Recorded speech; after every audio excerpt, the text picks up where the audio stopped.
Hello and welcome to the final edition of SA Decides Convenience Poll. Your vote counts, and it is the final stretch as political parties prepare for a battle between the existing record of service delivery and a hope for a future vision.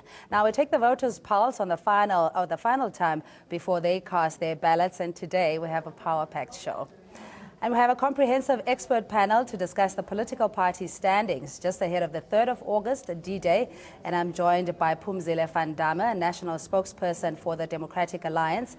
John Steenhuisen is the chief whip of the Democratic Alliance. Nomvula Mokonyane is the head of the ANC election campaign. And Sipho Siepe is a political analyst. But first up, we take a look at the provincial results and we ask our respondents, who do they think will win in their municipalities? So where do the parties stand in various provinces?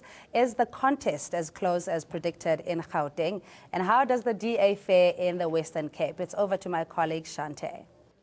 Indeed, Cindy, this question we'll be starting with today is who people think will be winning in the local municipalities. We'll start here in the KZN or Free State province, actually. 65.4% of people feel the ANC is going to be taking it, overwhelmingly majority there. 10% there for the DA. Above the DA, 11.3% coming in for the EFF, and 10.7% of people in the Free State that we've spoken to cannot say. We move on, having a look at KZN this time. Overwhelming majority there, 60.8 percentage points for the ANC. The DA at a dismal 6% in KZN. Surprisingly there, the EFF taking over the DA at 15.4%, and again around the 10 percentage mark there.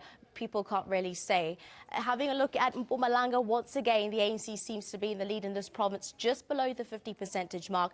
The DA trailing there at 9.1%. EFF also doing quite well, not too bad there, at 13.7%, and 9.9% of people in Mpumalanga can't necessarily say who they feel would be in the municipality. We have a look now at the Eastern Cape. Of course, the ANC winning there 59.3% in terms of the people that we've spoken to believe the ANC is still going to be taking it home in the municipalities. The DA there at 16.3%. This is different from some of the other provinces that we've seen there in which the EFF had overtaken the DA. We're seeing the EFF here at 7.7%. Seems to be a trend here with people saying they can't really say who's going to be taking their municipality in most of the provinces that we've taken.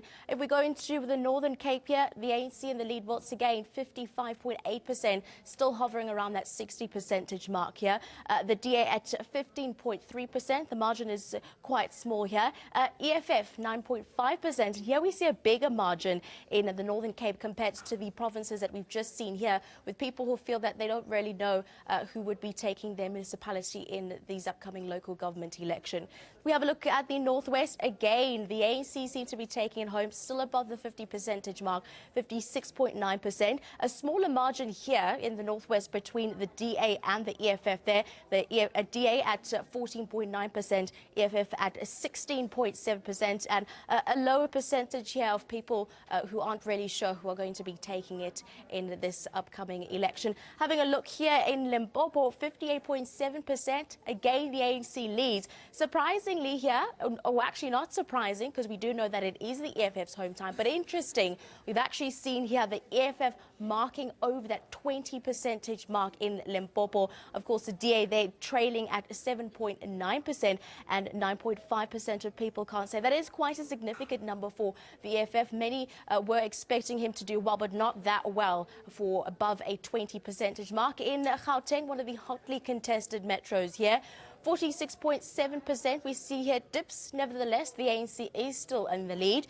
DA here at 28.7%. And we did know that at one point there was sort of contestation between the ANC and the DA. But it looks as though these last couple of weeks of electioneering have done well for the ANC. They've managed to gain back control of the Gauteng metro here, according to the people that we've spoken to.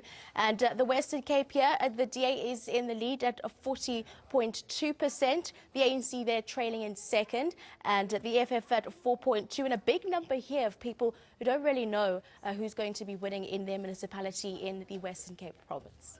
Just looking at the overall numbers, though, in terms of the provincial breakdown with the ANC, Free State, KwaZulu-Natal and Mpumalanga, very predictable there, Eastern Cape, Northwest, etc., and the Western Cape predominantly supported by the DA. We haven't really seen an incremental shift in terms of the traditional voter base. Has that been your experience as well? We'll start with you, Phumzile.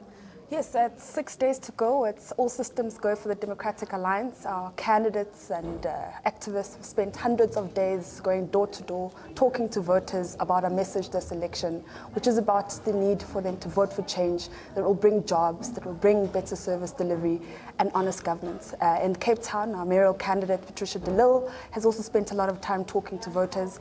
And our sentiment from those interactions is that a lot of people in the city of Cape Town are very keen to once again vote for the DA to continue the progress we started in 2011. So, but how do you emulate that? Because what you're essentially saying, your unique value proposition is that we've done it in Cape Town, in the Western Cape, in Midvaal, we can do it in the rest of South Africa. Do you find that the voters' shift is really minimal because of the, I suppose, the traditional way of how people are voting? How impactful has your campaign been?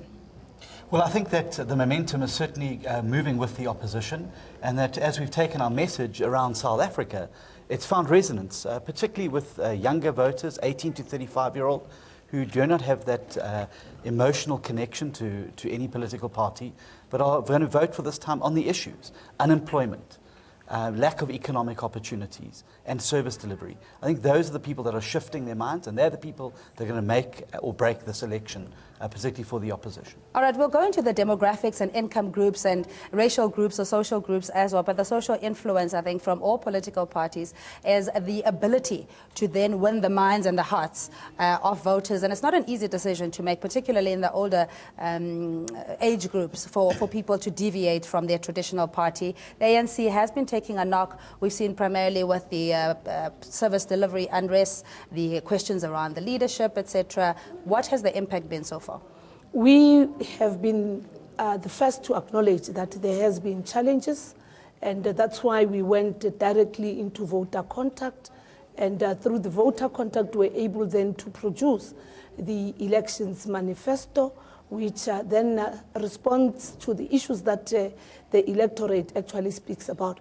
Where we are now, we're saying we have heard you, we have a plan, vote for the ANC, we are winning. Precisely because we have a plan, we're not talking about anybody else. We have dealt with our own internal issues, and we have made a commitment to then remain in contact with the South African electorate, but also dealing with the diverse electorate, South African electorate, based on each and every municipality.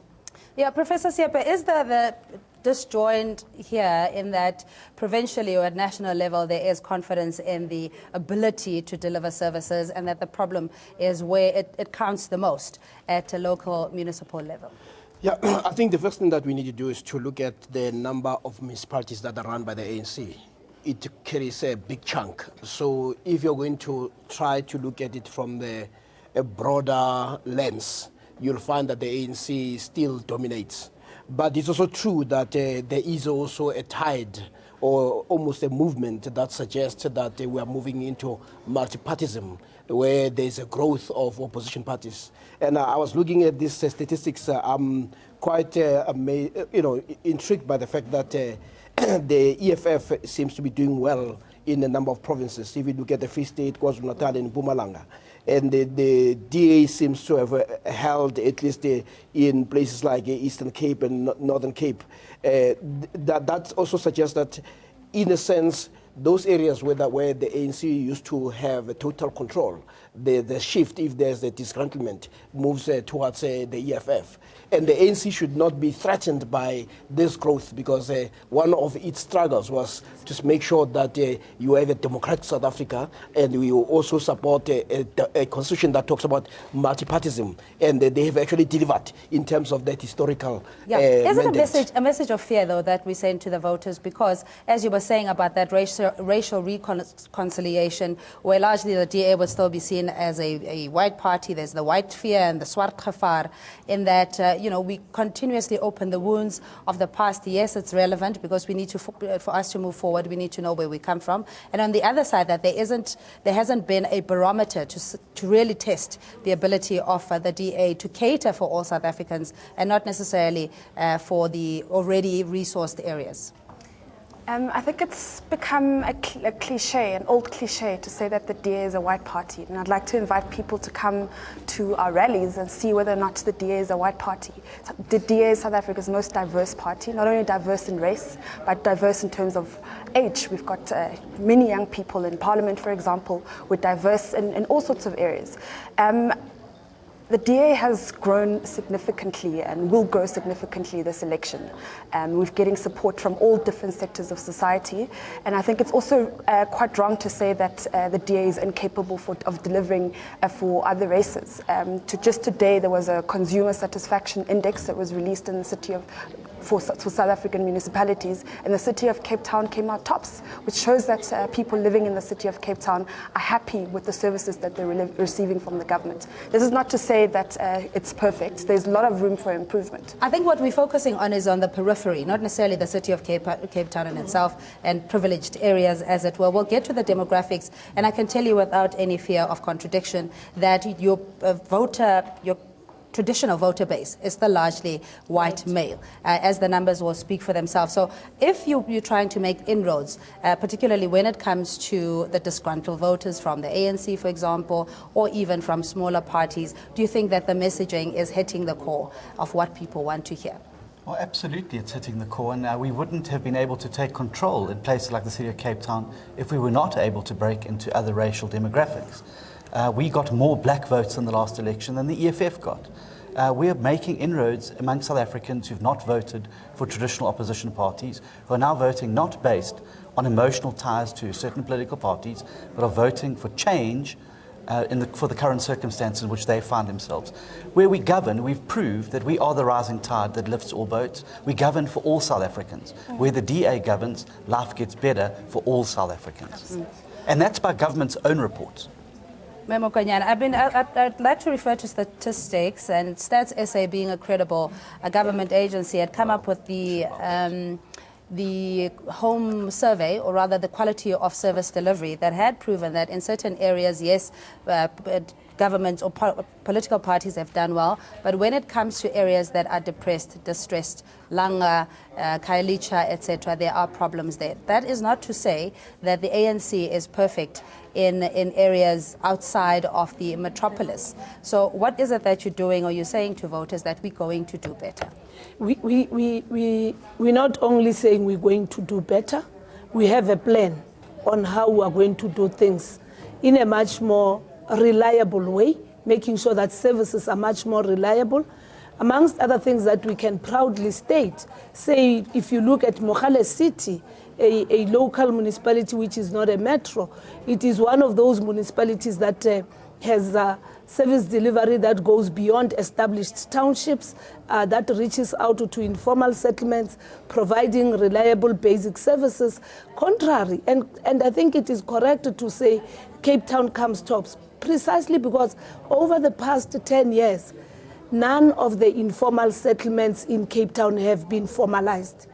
What has happened, it has been through the N2 freeway project that we've been trying to formalize the informal settlements. But if you look at a township, a municipality like Mogale City, you now have a Singobile.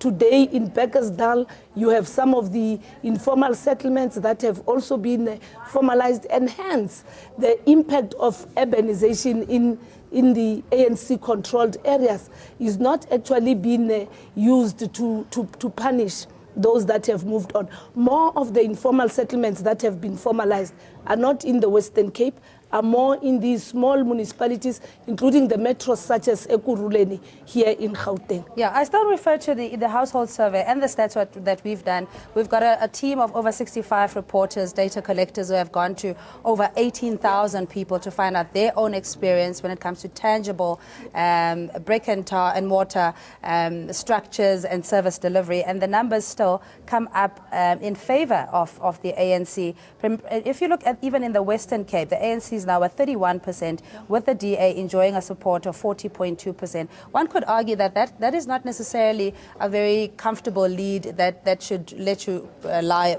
on your laurels. And it's under contestation amongst other things, precisely because there's been an assumption that you have those that are living in the disadvantaged communities still supportive of the DA. What had happened in the past, there was a non-participation from those particular communities. But now with the realization of how they've been treated, sleeping in a single-roomed shack with your waste and sharing a toilet for more than 10 families. It's exactly those kind of things that we're dealing with, which you don't find in any of our municipalities. Let's give John before Professor Sip. I just think it's quite absurd for the ANC minister to come here and tell us that there are no ANC municipalities where people are living in poverty. I've travelled to them. I've walked and sat with those people. There are conditions far worse than any DA-run municipality being run by the ANC. And that's why people are turning away from the ANC and towards opposition parties like the DA and the EFF. They've had enough of the rotten delivery, the corruption and maladministration that's keeping them poor and keeping them in those terrible conditions. Her government's own reports, not the DA propaganda machine, her government's own reports consistently put out best run municipality, highest access to basic services, the top 10 best run municipalities in the country, DA run municipalities, the bottom worst municipalities, ANC run municipalities. Yeah. And that is fact, government's own reports. What we need to establish, excuse me, Mam Nomvula, is that in the public opinion, whether either parties, because it is essentially a two-horse race, whether you're effective enough in translating that message, yes, be it on the one side, sarcasm, slander, calling names, mudslinging, etc., whether come the 3rd of August, that either party will be able to stand on their credentials as opposed to, again, the social influence, as it were. Yeah. Let's deal with the most obvious. Politics is about numbers. You should not hold it against the DA to have consolidated its space in Western Cape and from consolidating the white vote. This is part of history. And you should not hold it against the ANC from consolidating its base, which is largely black. And it's easier for a small party to grow, to become non-racial, than when you have a bigger party to go non-racial, because there may not even be enough white people to be in the ANC. But the point is, we are moving to a situation where there has been a blackening of the DA. We've seen a large number of members, and in terms of leadership, in terms of supporters and all that. That we must acknowledge. But what we need to be asking, and this way the DA continues to sell the message that says where we govern, we do it better. But if you don't govern many municipalities, what we have not done is to say how many municipalities are run by the DA, how many are run by the ANC. And the bigger a party runs, if a party runs many municipalities, it is most likely that it may not do a good job. But what the ANC has not been able to do is to say, here are our municipalities that are as better run or as well run as the DA. The ANC, to answer Professor Siapa's comment, the ANC governs the vast majority of municipalities in South Africa. And you would have thought that this election campaign, they would have campaigned on their record in those municipalities. But they haven't. What we have done is that we've campaigned on that. We've said where we govern, we've delivered well. Stats SA has said where we govern, we deliver well. What we're saying is that based on that experience of governing well, we can do the same to other municipalities in South Africa. The ANC has refused to campaign on their record because it's a poor record. Instead, what they've done is campaign on race. They've campaigned on racially divisive methods, and that's a problem. John, your response. My response to that? Yeah, well, I think what Phumzile said is absolutely right. And, Professor spoke about this democratic space that's open. Just this week, we've seen the president, who should be promoting national reconciliation as part of his oath of office, deeply dividing the racial wedge and trying to divide South Africans. Not being democratically tolerant. Just yesterday in Nelson Mandela Bay, he said that in days gone by, independent candidates would have been skewered and were being called witches. Now, this is a sort of base campaigning that the ANC have to resort to because they've got such a rotten track record in government. They're not coming and saying, this is what we've done in Pretoria. Look at the success. Look what we've done in Joburg. Instead, they denigrate the DA's record because they've got nothing to put before the voters other than race. We'll come back with the psychological mind games. We just have to move on to other aspects and dissect all this information coming through with Tshwane, Johannesburg, and the Nelson Mandela Bay being hotly contested. And now to the tug of war to wrestle control in the metropolitans. Several assessments in the media earlier suggested that the voter support for the ANC is shaky in Johannesburg, but our numbers last week showed a remarkable comeback for the party. And to find out how the political equations are now, it's over to my colleague Shante for more number crunching. Now, Cindy, we're going to break it down, moving away from provinces. Let's actually look at cities. We'll be starting with the Johannesburg Metro here.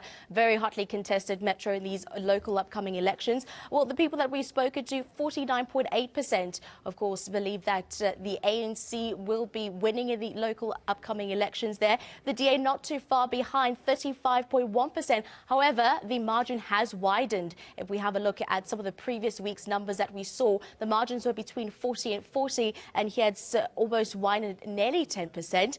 Over here, the EFF at 6.6%, and again 6.7% of people don't really know who they would be voting for, who'd actually be winning in the upcoming elections. Let's break it down via age group here. We see less than 25 years believe the ANC would be taking it. 25 to 35 years, the ANC still taking it. A signalling number here between 35 to 45 years, we're actually seeing the DA take it. However, the margin between the ANC and the DA is smaller again as the age groups go higher. We've actually seen that in some of the previous data from the previous weeks there. Of course, the ANC still seem to be in the lead. And again, over 55 to, rather 55 plus, the ANC would be taking it just around the 60 percentage points. If we break it down again, and we're going to have a look now at it via social group, having a look at that, we'll see that black South Africans believe that over 60% of them believe or would be voting for the ANC winning in their municipality. White people, who would they be voting for in their municipalities? 68.6% would be voting for the DA in their municipalities. Asian and Indians, South Africans, would also be voting for the DA, well above the 70 percentage mark there. Coloured South Africans would be voting 41.3% for the DA. Of course, the margins aren't too small there between the ANC and the DA in the coloured age group margins. Maybe I will ask you first, Ma'am Nomvula, in terms of what the ANC is doing right in Gauteng. Not a very comfortable position, by the way, at 49 points. Johannesburg in particular. Yes. One of our success factors is to consolidate our own base and to reach out to new areas where you will find the electorate, and most importantly, to sit and listen to the electorate, and upon listening to the electorate, generate a plan that will demonstrate a response towards the issues that have been raised. And therefore that reassurance, and not just political mudslinging and talking big politics and claiming Nelson Mandela. It's not about desperate appeals. It has been about, yes, we have heard you, and having listened to you, we now have a plan, and we want to localize the solutions so that then we don't generalize on the solutions. And that issue of voter contact, canvassing of voters, has really worked, looking at the diverse messages for diverse sectors. Yes, but also at just under 50%, the ANC here can't obviously form a government on your own. There's a 6.7% that is up for grabs, there's a which may not vote, necessarily migrate to the ANC. Which may also, precisely because between the time when you did the survey and on the day of voting, there is intense work that we'll be doing. We're going into our own base, Soweto. We're doing a lot of work in the areas where there's been improvement. Say, for example, the last local government elections were telling the story of Soweto. Today we can tell the story of Orange Farm and how it has been developed, Ivory Park, parts of Diepsloot, not the reception point, where there is improvement of service as well as the development of the heritage corridors of Johannesburg. So it is our interventions are programmatic and they impact on every sector that is eligible to vote. And that on its own has been able to reassert our message of saying, we have listened, we have heard, and we have a plan, and we are winning. I'm still surprised that the ANC does so well at 49%. After 22 years, the 22 years is a long time to make a lot of mistakes. And the opposition parties have actually made that known, exposed that. And in a sense, the minister here is correct to say the ANC has also been honest in saying that we have made mistakes, but we have a plan. But people will tell you all over the world that after 20 years, you expect new people. And we can see that there is people are beginning to say, maybe we should try another party, but we don't see that major shift. If you go to social groups where 68.6% of white people vote DA or are sympathetic or supporters of DA, Asian and Indian at 75.5% in Johannesburg, colored people 41.3%. The ANC on the other side, largely more a black enjoying a support largely black. Mokonyane has said the ANC is focused in Johannesburg on consolidating the base. We have spent time speaking to all types of voters. We haven't only focused on the traditional support base of the Democratic Alliance. We've gone to every single community. Our candidate, Herman Mashaba, has been on the campaign trail for hundreds of days. He spent time listening to the concerns of residents. He's gone back to those communities a second time to speak about the DA's offer. So I think because voters can see that the DA has clear, workable promises this election, they will give us their support. John, what do you make out of these numbers? Well, I think that older voters are always going to be a more difficult target market for parties like the Democratic Alliance. They have very strong emotional ties. Many of them still bear the terrible scars of the dreadful system that apartheid wreaked on South Africa. So for them, it's a hard ask to change and shift their allegiance. That's why we're seeing the shifting taking place amongst the younger voter demographic. The 18 to 35-year-old born-frees who are no longer voting out of a sense of emotional connection with parties, but are voting with their feet for jobs, voting for change, voting for better access to higher education, and better access and future for their families and the like. I can tell you where the DA is gaining is between the 35 and 45-year-olds in Johannesburg, where you have a just over 45% lead, or rather 3% more than the ANC. In terms of the age group that designated age group that you referred to, it's only 26% of those that are inclined to vote for the DA. To say that Mashaba has not been an effective candidate is completely belied by the numbers. He has been able to shift, by your own poll, almost 6% of the voter population into the top line numbers of the DA, which means we're making inroads into people and areas that have not voted for the DA before. What I want to also indicate, Parks is young, he's a child of Johannesburg, he has been able to deal with things that affect the ratepayer, such as the billing system and so on.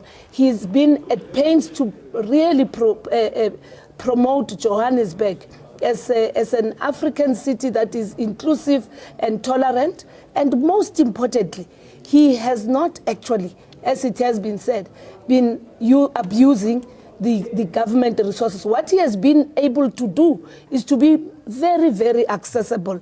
Some of the surveys in terms of popularity have also confirmed that he's one of the most accessible mayors compared to Patricia, who goes into an informal settlement and put on a mask in an area where they are not providing sanitation. I just want to go back to whether attitudes are shifting favorably for political parties based on what it is that you're selling to your constituents. And I'm going to ask Professor Siepe, again, the racial reconciliation, just looking in Joburg alone, there's a clear divide with the ANC at 49.8%, 35% for the DA. But if you go at the bottom there in the social groups, is this about economics? Is it more about access to service delivery? Is it about the voter sentiment? Is it about tradition? What is it about? It's all about all those things if you combine them, because in this way we make a mistake even when we talk about these candidates. The performance of Mashaba may not have to do with him. It may have to do with that the DA is running probably a very good campaign, that it has a consistent message. But also Parks may also be a beneficiary of the sentiments that the ANC has always been able to build among the people. He's also a beneficiary of what Masondo left. He's a beneficiary of what Gauteng as a government has actually left. So it is parties don't win because of one individual. But most importantly, what we must also understand that our voters are not buffoons. So if the ANC were to spend money overnight, and it had failed to spend money, people can see that. This is why Mandela, when he was alive, he said to black people that when de Klerk gives you food, go and eat it. When he gives you money, take it. But then you go and vote for the ANC, and that's what people did. So we must actually respect the sophistication of the people. But what is most important is that we can no longer talk really simply about black and white. Yeah. We need to sophisticate our message. And what counts for most voters is that, is this person saving? This is why we find at local level, you have black people say, I'm going to vote for the DA because this councillor serves me well. But at the national level, I'm going to vote for the ANC. All right, I hate to interrupt you. We have to take a break. Just quickly, a response from you. Talking about messages and how messages that you deliver to the voter, our message this election has been very simple. Vote for change that brings jobs, that brings better service delivery and brings you honest governance. We haven't spent, like the ANC, $1 billion to get this message across. We have done it honestly. We've gone door to door. We have participated in radio debates. And so I think because of that message, which voters can tell is a clear, simple promise, it's not big promises, voters will give us their support. All right, we'll see if the DA has managed to strip the ANC of the public opinion with all the responses that we've had so far. We've had a look at the provincial numbers coming through. And of course, now breaking it down, Johannesburg is done and dusted. And we'll move on just after this. Do stay with SA Decides Convenience Poll.